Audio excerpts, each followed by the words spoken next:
an Unspoiled Network podcast. This is Spoil Me, covering One Piece, episodes 160, 161, and 162.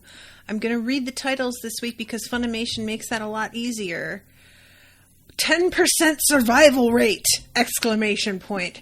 Satori, the Mantra Master. And then, Ordeal of the Spheres! Exclamation point. Desperate struggle in the Lost Forest! Exclamation point.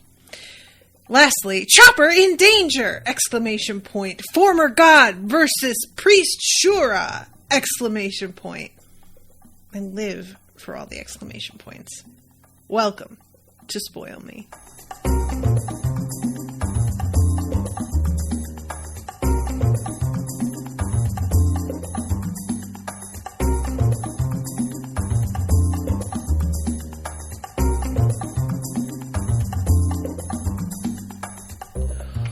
Welcome to the show, everyone. I am Natasha. Thank you very much to Florian for commissioning this episode. If you're out there, Florian, hi and thank you. So these episodes are all focused on the trials that each of our friends is going through because they are attracting attention from villains. I like saying villains flat out feels like maybe too generous in the case of Nami and Zoro and Nico or Robin. Robin's her first name. Yes, I always do that. I'm sorry. Because they're not actually facing villains yet. They're facing the forest. And the forest is not a villain. The forest is just going to do what it's going to do. And you have to have your fucking awareness at 10 as you're walking through there. But in the cases of everybody with Luffy and Chopper, a villain is absolutely what is happening. And it's really interesting the difference in the villain's approaches. All right, so I'm going to start off with Satori, who is the Sphere Man. First of all, I just want to acknowledge that he keeps being called fat. And look, I am going to assume that he actually is fat, but the spherical nature of his body looks so unnatural that fat doesn't feel quite appropriate because he's like obviously shaped weirdly. Do you know what I'm saying? And I mean, yeah, the man is very nimble. He feels like he's hollow. That's what I'm getting from him is like, yeah, he looks very round the way that like a robin looks very round, but then when you pick the robin up, they weigh almost nothing because it's all like feathers and hollow bones. So, yeah, I think that maybe this man is part bird. And what's going on with this dude? You guys, okay, so there's this joke that I am not going to be able to like adequately get across to you all, but I do have to tell you about it because it influenced the way that I watched this episode so much and made it 1,000 times funnier to me. So I don't know how many of you have seen Deadwood. It is a fabulous series. I'm trying to remember who commissioned me to watch it, but thank you forever to the person who did because it's one of the best shows I've ever seen. And that there is a character whose son, spoilers for a show that's very old at this point, whose son is run down by a horse and killed in the street. And for whatever reason, in the opening credits, you see a horse kind of running through this area, and Owen decided that the horse in the opening credits is the same horse as the one who kills his son. And so every time we would watch the opening credits, when the horse would come on, Owen would put on this weird sort of Mickey Mouse voice for the horse.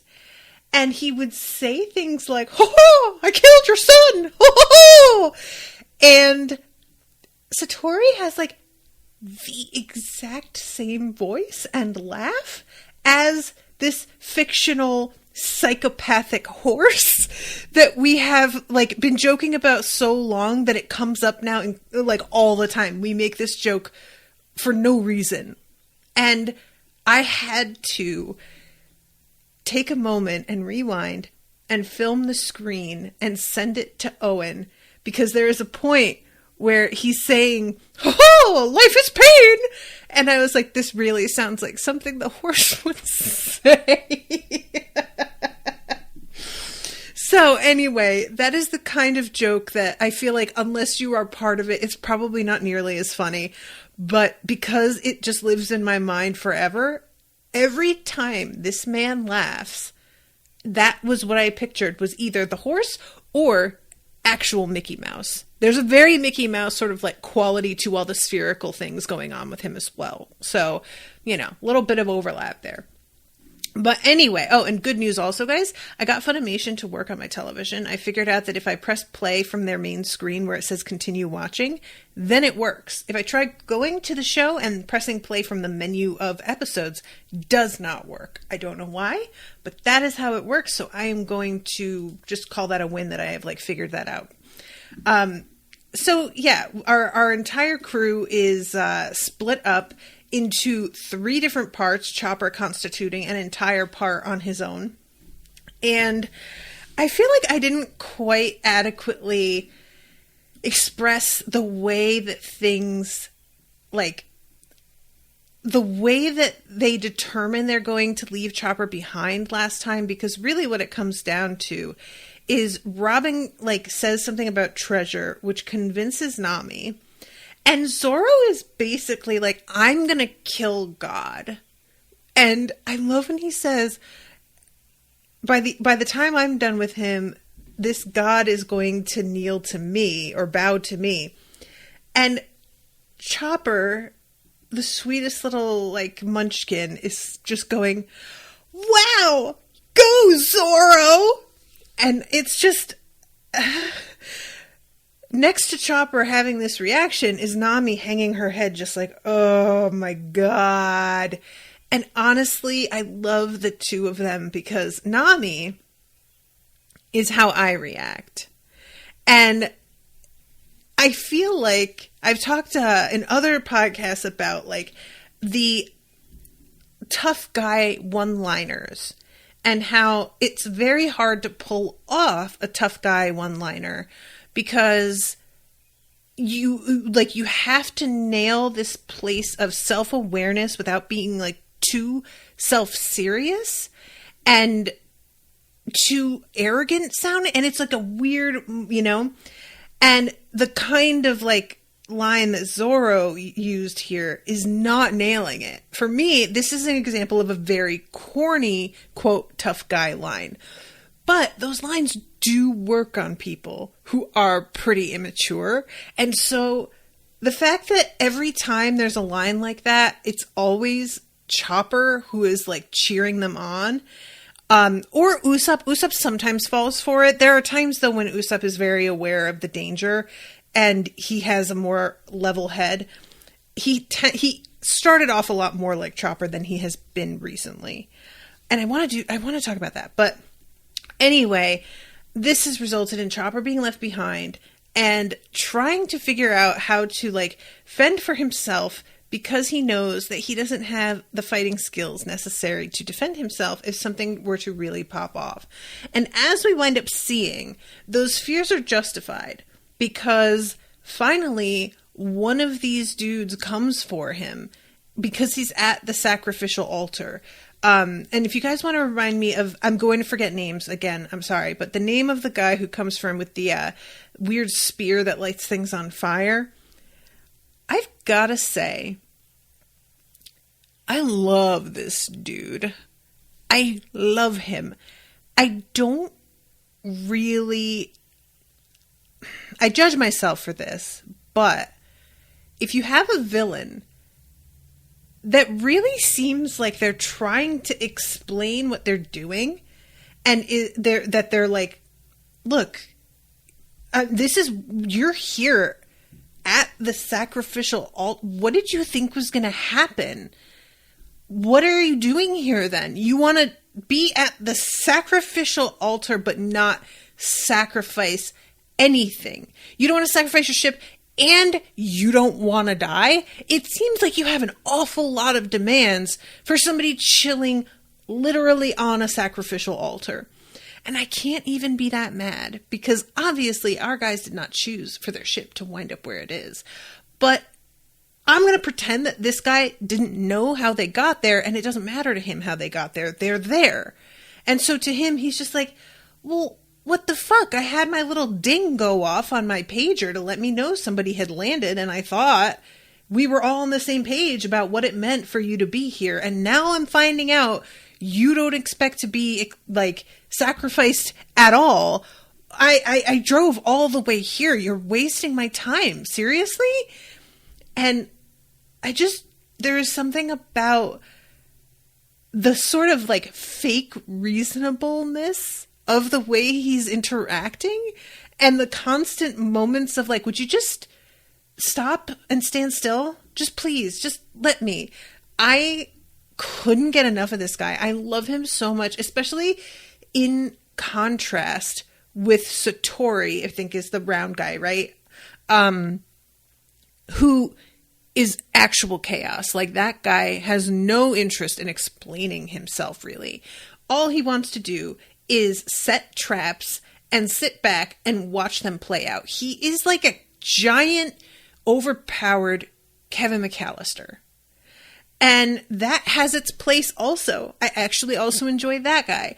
But my nature, which likes over-explaining, which likes justification for things, really is spoken to by the other method of taking sacrifices. And in the midst of this guy who is trying to take Chopper out, he starts lighting the rigging on fire. He lights the mast on fire at one point, and Chopper manages to like rip the mast off and throw it in the water, which honestly, Chopper, if you can do that, you probably can defend yourself. Maybe you just need some like training. You're pretty tough in like an unpolished sense. I feel like Chopper could definitely take care of himself, you know? But what it comes down to really is that Chopper is destroying, and he isn't, the other guy is, but he is having to destroy the ship that he has been entrusted to fix. So if the friends that are allegedly heading in his direction ever get there, they're going to find a burnt shell of what had been there. And I don't know if Chopper is going to be able to like repair anything, or if they're just going to have to, because like, how many times is their ship going to get completely disassembled? We're in the dozens now of the number of times where they have just lost big chunks of their boat. I mean, I feel bad for Chopper because honestly, this is the kind of thing where they can come back and be like, you had one job. And like, he really didn't. He had quite a few jobs. Repairing a ship is many jobs. But I could see it just being like insult to injury for him. Let's see. Seraphim says it also helps that Zoro could likely actually do the seemingly over-the-top things he's saying he'll do. Now, see, Seraphim, that's the thing for me with the tough guy one-liners. Whether they can actually do the thing they're saying doesn't factor in for me. In fact, sometimes not thinking they can do it makes the line seem tougher because they are low-key being like, I may die and oh well. So for me, whether or not somebody can actually pull it off isn't really it. It's just more of a how conscious are you of yourself in that moment, and are you trying to be tough, or are you just saying a really true thing that because you like it's true is very intimidating on its own, if you get what I mean. And that is sort of like, and I know I talk about the Cradle series a lot, but this is a thing that happens with Linden a lot. Lyndon has some of the most badass one-liners because Lyndon is extremely humble and constantly second-guessing himself and feeling like he's maybe crossing a line here and there. So when he says to somebody, I don't think that's something I need to be concerned about, it's like he's just stating a fact, but you know that he means it in this very thoughtful kind of way. And that feels so much tougher to me. Does that make sense? But yeah, I mean, I'm not saying Zoro isn't capable, but he's capable and he's like so aware of how capable he is. And I'm just like, you know, Zoro, maybe just shut up a little bit. Just quiet down. You're hot. Just be pretty and just stop. Oh, Jessica says the spear guy is Shura. Thank you. Shura plus? Is the plus an... I can't be sure with the show. Is the plus a typo or is the plus part of his name? Seraphim says, yeah, Chopper just needs some more self-confidence. Yeah, he really does. I feel like he's just been subject to a lot of weird verbal abuse from the mentors he's had. And I would really like for some more people in his life to like gas him up and get him feeling, because like he could be this literal muscle monster and it's just not really being put to good use. But anyway, what Chopper winds up doing is blowing the whistle to get the attention of the retired god who is tending his little pumpkin patch and making pumpkin juice for Conus and her dad, who I always want to call Papaya now because there was a typo the first time somebody told me his name, and then I just had that wedged into my head. I think it's Pagaya. But this version of God, who just tends a little pumpkin patch with his little cabin, honestly is like the best version. I like this God the most. I'll take it. I'll go with this one. He has my worship. A god of pumpkin patches. The Great Pumpkin. I love it.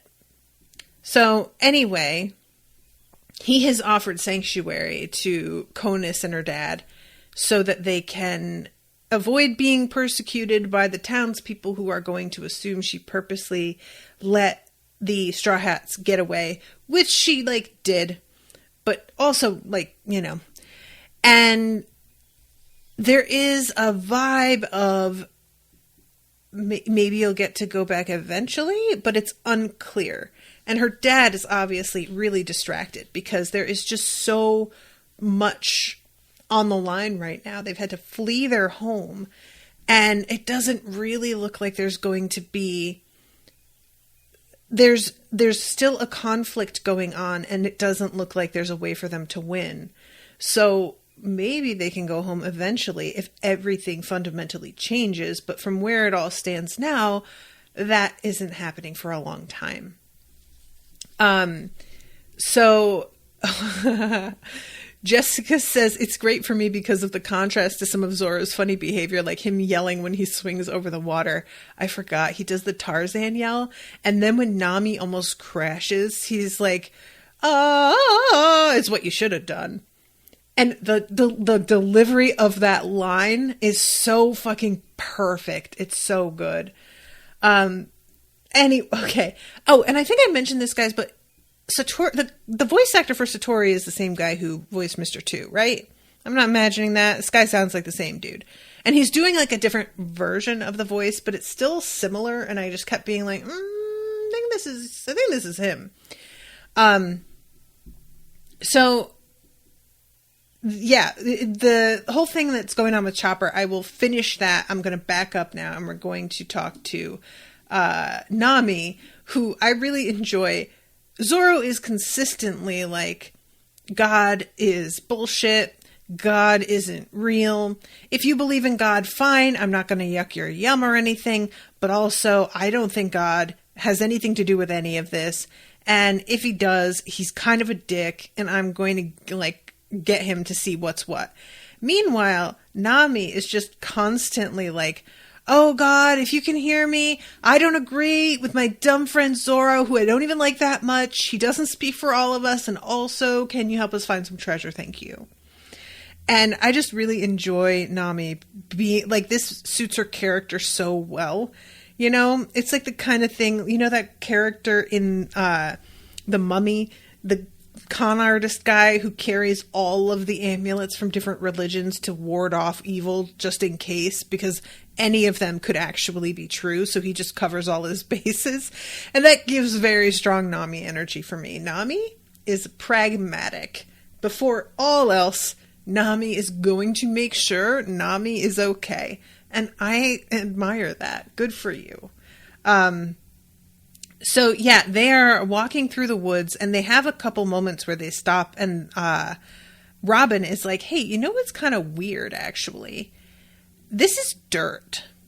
And Nami's like, oh yeah, I actually noticed that last time I was here, but I forgot that, you know, we haven't touched dirt in a while now. And it is weird that it's up here. So what exactly is going on? And I had forgotten, Nami pointed that out when she was like on the outskirts of the island watching everything happen. And I don't know what to think about that, because the sort of vibe that gives is that this is either a piece of the Blue Sea world, or that like there's something happened to like break it off and get it to float. Like, I don't know. And because it's been brought up more than once, I'm assuming we're going to get an explanation. And I wasn't even going, I'll be perfectly honest. And if anybody who is listening, if you like had this same moment, let me know, because I would like to not feel like as much of an idiot. But I straight up didn't even like process the fact that there was dirt up here where there wasn't dirt anywhere. It didn't even like really cross my mind or hit me, which is sort of weird, because you would think that would be the kind of detail that I would zero in on and be like, wait, why is this a thing though? But no. And so whatever the explanation is going to be, I'm really interested, because I can't think of how, never mind why. So yeah, there's these 3 episodes could really be called Nami Falls Down. There's just so much between her almost falling when she's like swinging across with the vine in the last series of episodes, to this one where she almost trips and falls right into the mouth of a fish. I love at one point they're crossing this like this area that's they're walking on like a tree that fell across, I think. And Zoro is telling her to pick up the pace. And she's like, I could fall off and die. And how would you feel then? And then she very nearly does fall off because something startles her. And then later, when he rescues her, she apologizes to him. And I was kind of like, no, look, Nami, you were right. You are taking your time and going slowly because it's very dangerous, and you aren't a super monster like Zoro or Luffy who can just like save yourself because of your fucking acrobatics. So I don't think you have anything to apologize for. And the fact that you did fall, for me, just illustrates how correct you were. But instead, she just apologizes to him for being silly. And I'm like, you're not though. The fact that you fell is the proof that you're not. What do you even mean? You know what I'm saying? I don't know. I just kept like stopping. This is something for me that I always like have to sort of look inward and be like, what is this about? Because there are so many shows that I cover. Books too, but I feel like shows have done this more, where a couple of people will get into like a fight over something, and then they will sort of resolve the issue between the two of them. But only one of them seems to really apologize, and it's often the person that I think was the one in the right. And so it makes me sort of go, wait, am I just like actually wrong that often, or is the show sort of like fucked up in its priorities? And that's part of why I enjoy doing the Spoil Me's, because I can have people in the audience who are like, no, I agree. That was fucked up. I don't get, like, there's an episode of Sex Education where they get in a fight because this girl goes and takes a, like, one of those, like, rare records, like a limited edition pressing of some record from his room, and starts playing it in her room, and is, like, being kind of cavalier with it and potentially could scratch it. And he yells at her for coming and taking his stuff, and they fight in general about his being possessive of his things. And then later on, he comes and apologizes to her for freaking out. When I'm like, but no, she went to your room and took your shit. It doesn't feel like, what? And she doesn't ever apologize herself. She just tells him it's okay, and they hug, and that's it, and they made up. And I'm like, wait. So anyway, that's how I felt about this. Nami is, I just really, it's so weird because the characters who are in these positions seem extremely aware of it. The ones like Chopper and Usopp and Nami all seem to be like, I don't have fucking superpowers. I am hoping that to make it through this, and y'all are acting like I have the same abilities you do, and I do not. And I would appreciate some fucking, like, slack on this. And they are all aware of it. They say it. But then our actual, like, superpowered guys don't ever seem to really stop and go, oh yeah, well, we really should look out for them because they can't do what we can do. They do look out for their friends, but it always feels like there's an edge of, like, resentment or frustration with it. And I'm like, they can't help the fact that they didn't eat a devil fruit or get trained from infancy to be a swordsman or whatever, you know, like, so I'm not trying to say that these people are not backing them up and helping when they are needed, but it just feels like there's always a sort of simmering undercurrent of, like, you should have been able to take care of this. And it's like, why? Why do you think that? Anyway, I'm sorry. So we have the moment that I love so much of Usopp imagining what each of these ordeals is going to be before they decide to choose. I am so grateful for this montage because this is exactly what I was also thinking. He says something about how the ordeal of string sounds the most harmless, so it's probably the worst of all. And that is, like, exactly how my mind works also. I probably would have gone for the ordeal of strings just because I you know, like, I would be like, well, it does sound the most harmless, but the others genuinely sound scary, so I'm just going to, like, take a risk here because they're all a risk. But everything that he thinks of that like they could be going through, that the ordeal of iron, I think he just pictures, like, anvils falling as they're fleeing. The string one, he pictures it almost being like a zip line, except he's he doesn't have a harness. He's just, like, going hand over hand and the ground is nowhere underneath him. But they eventually pick the ordeal of spheres, and initially, as they are flying through, they look around and are just kind of like, oh, this is cool. And Luffy says something like they look like giant snowflakes, which I thought was a neat comparison. And I was thinking, okay, but what's inside them, though? But because the spheres don't really seem to move very much, like, you know, the comparison to snowflakes, it's more like they look like snowflakes if you took a photo and they were all frozen in place. The spheres move if you touch them or if, like, an air current catches them, but they don't converge on the ship, so they don't feel immediately threatening. And Luffy and Usopp are just kind of batting one of these, like, balls back and forth as if it were a beach ball, and all of a sudden a snake's head pops out of it and nearly kills Usopp, almost like bites his entire head off. And then I was like, oh no. And I think it's Luffy who says something about how I don't like that we're surrounded by snake eggs, or maybe that's Sanji. And it was interesting because when he says that, I was like, oh, is that what it is? Because as soon as it was a snake in there, I was like, oh, I bet there's like a different thing in each one of these. And Sanji just assumes that they're all the same thing, which honestly, I kind of would have like, I feel like I'd have been more threatened if it was just all snake eggs, because that feels like you could be overwhelmed by those. Versus a variety of different things. Maybe there are some things that Sanji can handle versus some things that Usopp can handle.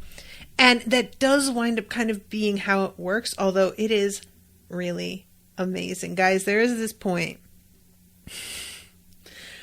where several of these spheres hit this tree near where Usopp is sitting, and they, like a row of pearls on a string, there's like 4 that sort of bump into each other and stop.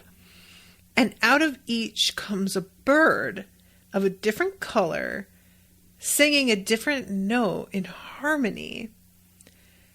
And Usopp is like, oh, is it a singing contest? I can do that. And then after finishing like singing their note, they look at him and their bird wings just turn into fists and they start to beat the shit out of him. I laughed so hard. It was not, it didn't deserve as big a laugh as it got out of me. I don't know what it is with this show and bird jokes, but they fucking get me all the time. And I'm going to consider the Pegasus a bird joke as well, because that Pegasus has like a weird head that looks like a bird. It's a bird-like. It's like horse-ish, but like, is it? So yeah, between that and the birds that steal all their stuff back in Alabasta, the bird jokes in this fucking slay. Oh, and then there's the snotty bird in the forest that they had to chase down.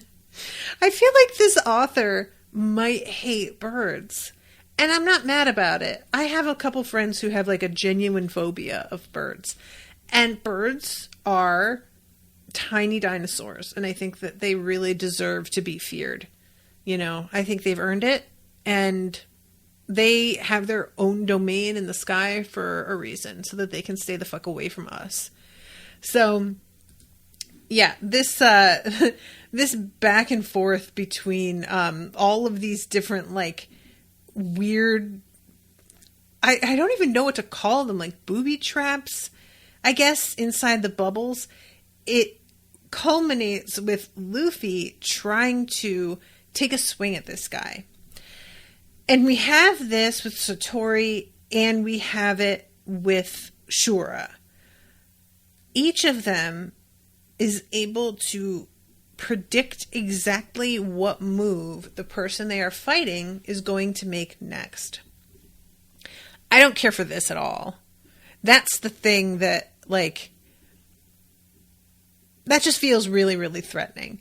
And the fact that they're able to sort of each take aim in different ways, because Shura has that spear that like lights things on fire, but Satori has a sort of like energy blast that comes out of his hand. I'm not really even sure how to describe what he does. And I'm wondering if they're being able to predict the move somebody is about to make has anything to do with the way that their power works.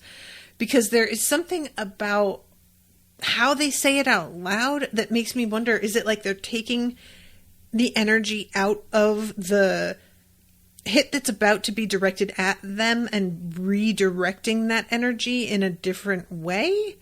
You know, like in a, like sort of a very literal interpretation of a lot of martial arts, where it's meant to be you're using momentum to aid you and using the movement of your opponent to fuel your own movement by using whatever they have gotten started, that momentum, towards the movement you are going to make in defense. I don't know, though, if I'm making that up. And, like, he says the Satori, he says the, what is it that he calls it? The mantra master. I don't remember if Shura says something about mantra, but I definitely think that that what's his name? Dawnfall mentions mantra. So I'm curious about what it is, if that's connected to their predictions of what they're doing and stuff, because it feels like that is the word for what he's doing. You know, the use of reusing power in a different direction. Again, I am making this up, really, in essence. But I'm just sort of going off of the cues I'm getting whenever they say the words and what's happening in context at that moment. And yeah, eventually what he does, because he really decks Luffy. And Luffy comes at him several times, and he is just not really, like, Luffy isn't even really an opponent for him. You know, it's just kind of embarrassing.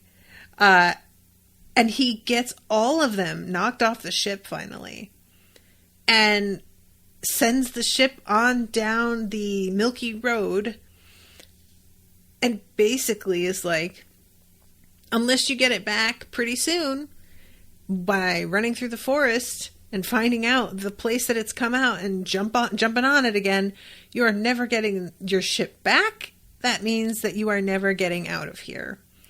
And I just really, again, have to point out the difference between what he's doing and what Shura is doing. Because Shura is very proactive. Shura is like, oh, hey, here comes a dude, and I am going to try and kill him for a sacrifice. Let me directly kill this person with a spear that lights things on fire because I want him dead, so I will kill him. But Satori is much more like, oh, well, I would like for you to die eventually, but that's not really like my favorite part. I really like toying a lot more. So my eventual goal is your death. Don't get me wrong, but I am certainly not in a rush to get there at all, you know? And I think that's part of why I also like Shura better, because Shura is just about the business. Shura isn't a fucking like weird sicko who's like, oh, I love watching people suffer. It's just a lot more, I would like for you to stand still so you could like, I could get the show on the road because we're all bored. Let me just kill you and then we will be done and it will be fine. So anyway, this dude is also like doing this weird prancy dance on top of these like spheres as well. And it's just, I want to hate this guy, but I really enjoy him so much. Like the weird bounciness, the weird glasses. What is that? The straw hat-esque shaped hat, but there's no band around it. The long, lustrous red hair. What is up with this guy? It's honestly, I think that it was Florian who said that he'd watched this episode like when he was a kid and he didn't realize that this guy was supposed to be a guy until later on. Because they are sort of like feeling gender neutral in a lot of ways. I think because he's spherical, it makes his body sort of like difficult to determine in either direction. And then the long hair sort of adds to that. But yeah, the whole vibe of this dude is wacky. And I know that a lot of the show character designs are wacky. Like that's the thing. But often their personalities aren't as wacky as their like design is. And this guy feels like a child, you know? It's weird. I do enjoy it though. I do. So yeah, there's a moment in which Luffy like gets tossed again because he's trying to fight, and he like goes down through a river because he forgot that the rivers don't have any bottom. So he's like lets himself drop down, and I was like, honestly though, he also can't swim, so I feel like that's probably still not good policy. But eventually Sanji yells, "You have got to catch yourself because none of these has a bottom. So none of them are going to catch you for you." And he's like, "Oh shit, right." So he winds up like catching the trunk of this tree. He catches the vine on it and yanks himself back up. And then he just realizes about the vine swinging thing that Zoro did and is like, "Oh, this is dope." And then he just begins to swing wildly just for the fun of it.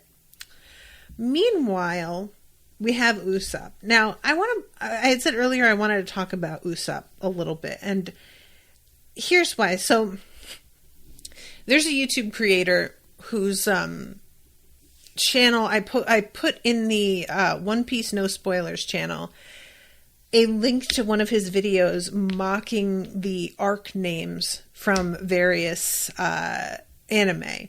And it's not even any specific arc names. It's him making up ridiculous sounding arc names because that's how it works. And this dude, the YouTube guy, is a voice actor, and he does a lot of great work. And some of it I'm only just understanding because I never really watched anime. A lot of it also makes fun of video games. And there is one short skit that he does titled "When You Know a Character Gets Good Later and You're Trying to Convince Somebody to Stick With It." And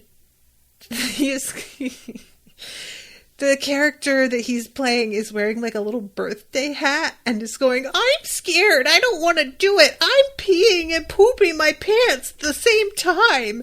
And then it cuts back to him and his friend on the couch watching, and he's like, "Dude, this guy sucks." And he's like, "I know he sucks right now.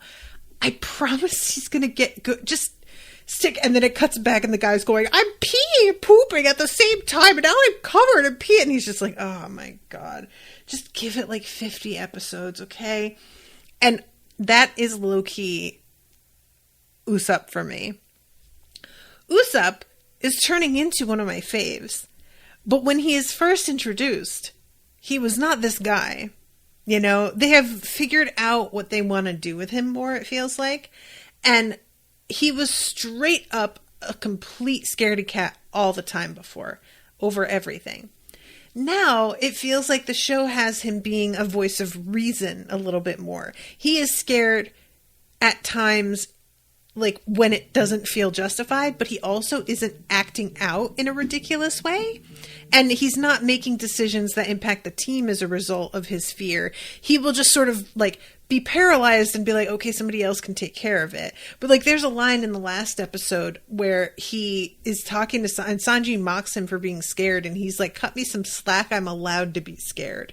And I loved that moment for him because it just really feels like we're not going to play the fact that he's afraid as its own joke because they are in very real danger here. So anybody should be scared. Like, it's fair.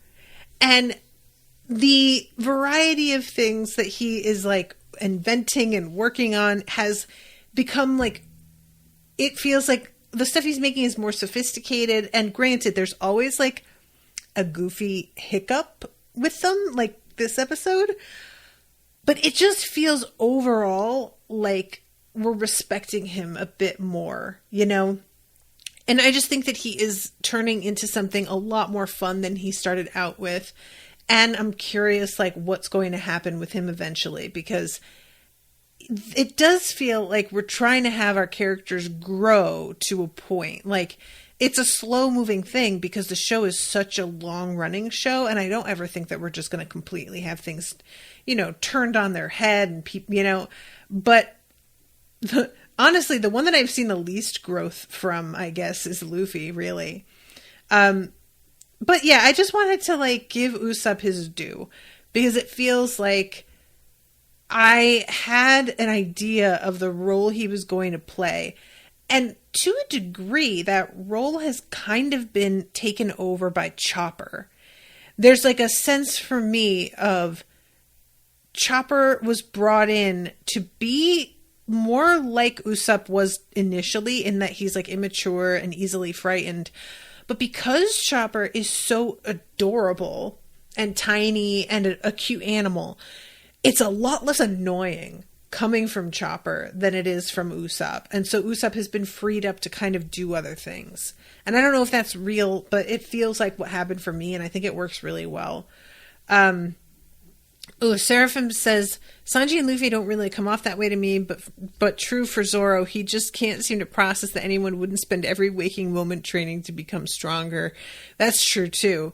And then it's less Oda has figured out what to do with him, as this was always the goal. His entire reason for going out to sea was to become a brave warrior. So this is all just him on the journey to that goal. Maybe, but I feel like two things can be true. You can be like, I want them to become a brave warrior, but also need to figure out the role that somebody's going to play within the like ensemble cast. You know what I mean? Like it's the objective and the development aren't the same thing, in my opinion. Because you can have him be like, have the Chopper energy and growing to be more brave, but it doesn't even feel like he is growing to be more brave exactly. It feels like the nature of his fear sort of is different than it started out to be. Initially, it was like I said, it was like a paralyzing fear. And now it feels like he uses the fear to create solutions, and Chopper got to take that over completely. And just, I mean, Chopper alone on this ship, you guys, there is a point where he like drops his hammer and he is just inching down the steps to get to the hammer. He's so afraid that he's going to attract the attention of one of the like weird cloud sharks.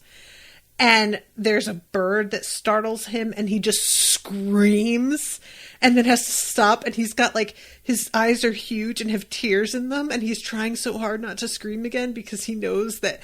And I just was like, my goodness, this really gives Usopp like, you know, 50 episodes, 100 episodes ago.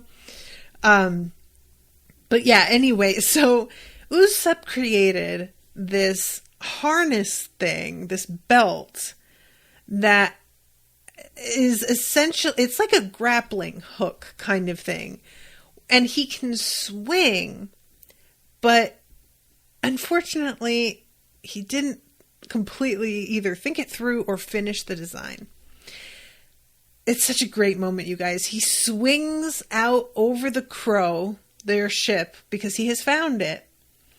And Sanji is standing off to the side, really fucking impressed by Usopp for the first time, it feels like, going, yes, you're right there. Now just drop straight down. You can't miss it. And then we get this really beautifully done series of shots of Usopp from different angles with like no sound, and it's all frozen, to really hammer home how close he is and how it's just not going to happen. Because it turns out there's no way for him to detach the belt from the rope. So he just winds up swinging back. And it was tragic. It was so tragic. I thought when I was watching him swing, that was my first thought, was like, is there like a button he's going to press to get on? And then, no, it's just going to be that this thing didn't actually quite work. And I feel for him on that one, because I know that he can also sense, I almost impressed Sanji. It was so close. It was within my grasp, you know? So I'm going to bounce back to Zoro and Nami and Robin for a moment here, because they are in the woods. It's just a very different vibe when we're with them, because they aren't being hassled by like a god. It doesn't seem like, anyway. But there is somebody in the woods. There is like this little, is it a kid or are they just supposed to like look like a kid? But it's so hard to know sometimes whether or not they have tiny little wings. So they look like they're an infant version of whatever the race is that lives in Cloud City. And they have their little wings. They have like a little sort of headdress on, but they are barefoot and the clothing they're wearing is super basic.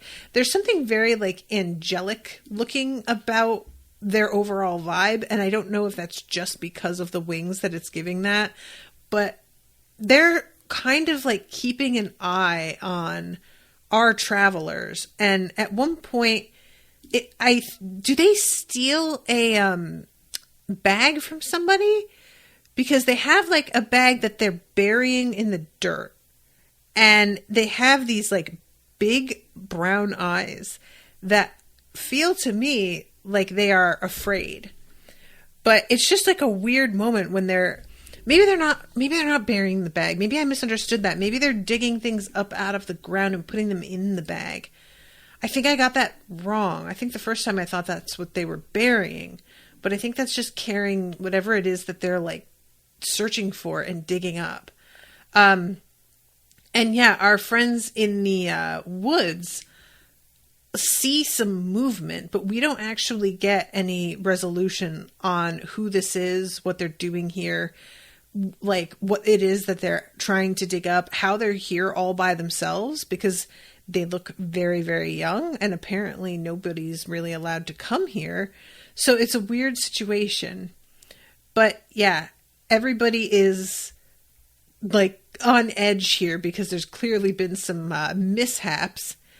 And Nami is the one who's like, did you guys see anything? And they all are like, maybe it was just a monkey. And she says something like, maybe we should check out the other shore. And then we cut to the kid who's looking down on them with an expression of such irritation that these people interrupted whatever it was he was doing. And I was genuinely like, what is up with, like, I don't know what to think of this guy. So I love that there's an attack from like some sort of alligator creature and Zoro just punches it and says something like, I have had enough. And again, he says like this thing, they are all just sitting there chilling on this log. And again, Nami is noticing that there was a noise. She says, what do you think that was? Zoro says, don't move. And this thing comes out of nowhere, soaring through the air. And there's nothing Nami could have done. There is nothing. And Zoro kills this thing and then tells Nami, try to be more careful. How? How though? What do you mean, sir? Genuinely, I would like to know what your version of being more careful is. You said don't move. The bitch did not move. She listened to what you said, and this thing was coming for her. If she had moved, she may have been more safe, in fact, if she hadn't listened to you. So I'm just saying, Zoro, I have sort of had it with you. You say I have had enough. Well, I have had enough. So that's that. All right. So we'll get into this last episode, which I already like talked a lot about, but I didn't go like beat by beat with it as much. But this is the one where we get to go to God's private residence and see, you know, the way that he has taken in Conus and her father, making some delightful pumpkin juice for them. And he is feeling some real regret for the fact that he wasn't able to make things work. And there's this moment where he says, let's see. Oh yeah, he talks about what pirates are. And he says something about how, like, they're basically criminals. And that's what these other guys are. And then when Conus is like, wait, do you mean they're criminals? He's like, no, I don't think so. And I'm like, well, you just said pirates are criminals. And I think these guys were pirates. But then he just goes on to explain they don't fit into society's rules. And sometimes society is backward. So, you know, just because you don't fit in doesn't mean that you're inherently a criminal. And again, I can really get behind this version of God. And he says, Skypea is entangled in an endless war. We wage this battle with those we call guerillas. And we see a variety of people, all of the same race with like the little antenna and the wings. And one of them has the white beret on his head. The Shandorians.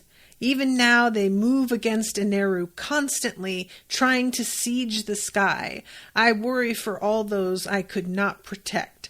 So the Shandorians are the enemy, and the guerrillas are the people that are helping him against the enemy. Is that right? Just wanted to make sure I have this right. And the Shandorians are depicted as being like dressed in a lot more primitive clothing. It doesn't look in their silhouettes like they have the antenna or wings. So I'm going with that they're either blue sky people who have like started to invade this area, or I don't know what. So Conus's dad is like, even the Shandorians thought you were doing what you could. You gave us hope that the several 100-year war would end. I couldn't help laughing at that. It's not even the 700-year war. It's the several 100-year war. Just to keep it really, really vague. And leave us with lasting peace. And he says, Eneru dethroned me before I could solidify the treaty. Wasted efforts. I'm sorry for failing my people. And Pagaya is like, you don't have anything to apologize for. You did your best, and you couldn't help what wound up happening. But yeah, this obviously is eating at him, and part of why he's doing this thing where he is like putting himself out there to save people when he can. And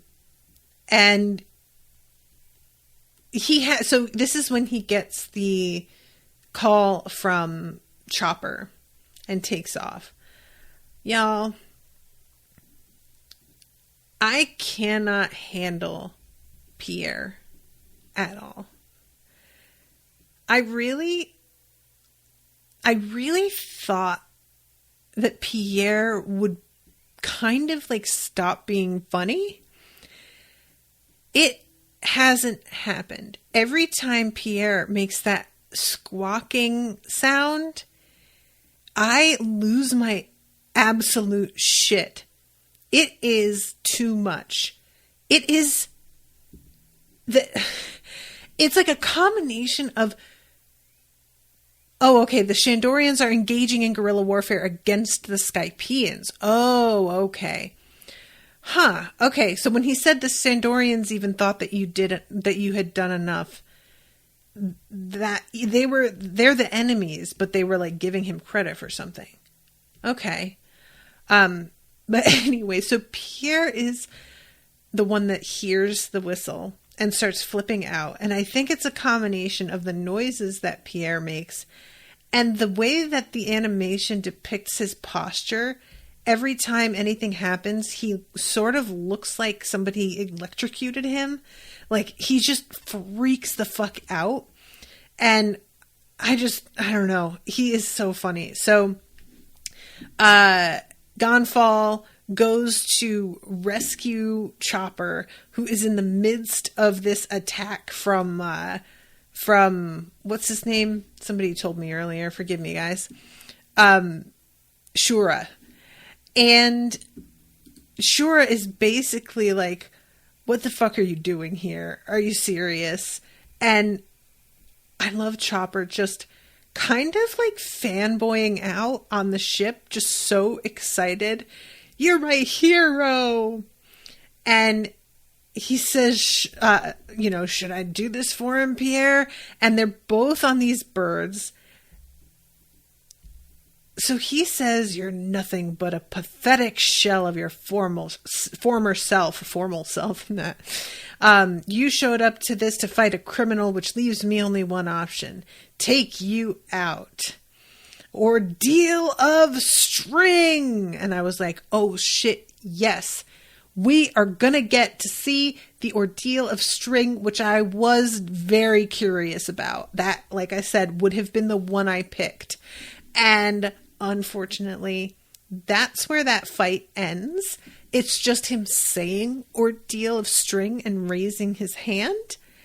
And then we cut back to Luffy, who is once again recovering from getting fucking spanked.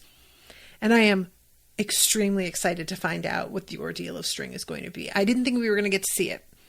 So the fact that it's being put on the table now, I'm very into it. All right.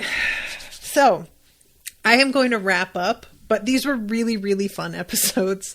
Thank you again, Florian, for commissioning these. And thank you to you all for hanging out in the chat and feeding me info. I appreciate you all. And until next time, toodaloo, motherfuckers.